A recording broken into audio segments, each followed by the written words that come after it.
દાહોદ તાલુકા કોંગ્રેસ સમિતિએ રાજપીપળા ખાતે candle March કરી ગુજરાતની નિર્ભયાને ન્યાય મળે તેવી માંગ કરી હતી। નર્મદા જિલ્લા કોંગ્રેસ સમિતિના પ્રમુખ પ્રફુલ્લ પટેલે ભાજપ સરકાર પર આકરા પ્રહારો કર્યા હતા। તેમણે કહ્યું કે સરકાર ફાંકા ફોજદારી કરે છે, પણ ગુજરાતમાં જ કાયદો અને વ્યવસ્થાની પરિસ્થિતિ કથળી ગઈ છે, જેથી આવા અપરાધો બનતા હોય છે ત્યારે સરકારે આરોપીને સખતમાં સખત સજા કરીને દાખલો બેસાડવો જોઈએ તેવી માંગ કરી હતી।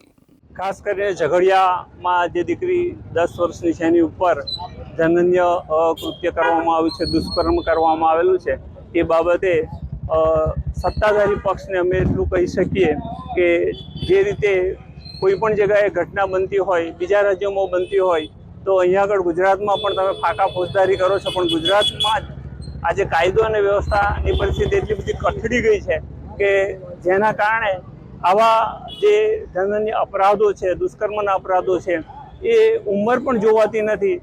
10 વર્ષની દીકરી હોય કે 75 વર્ષની વૃદ્ધા હોય તો એના ઉપર પણ દુષ્કર્મો થઈ રહ્યા છે।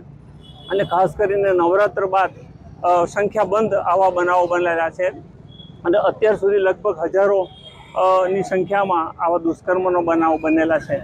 પણ આ જેમને વારે વારે પોતાના વક્તવ્યની અંદર ભારતીય જનતા પાર્ટીના લોકો, નરેન્દ્રભાઈ મોદી, અમિત શાહ અને ગુજરાતના મુખ્યમંત્રી, આ બધાના વાક્ય નામ ને પ્રશંસા કરતા લોકો જે છે એ અત્યારે ચૂપ કેમ છે એ સમજ પડતી નથી। એટલે અમારી નમ્ર વિનંતી છે કે આ બાબતે સત્વરે જાગી જાઓ। જાડી ચામડી હોય તો એને સંવેદનશીલ બનાવો। એ ત્યારે જ કહેવાશે કે જ્યારે જે લોકોએ દુષ્કર્મ કરેલું છે એમને દાખલારૂપ સજા મળે અને ફરી આવું કોઈ કરવાની હિંમત ન કરે, એના માટેની અમે અપીલ કરીએ છીએ।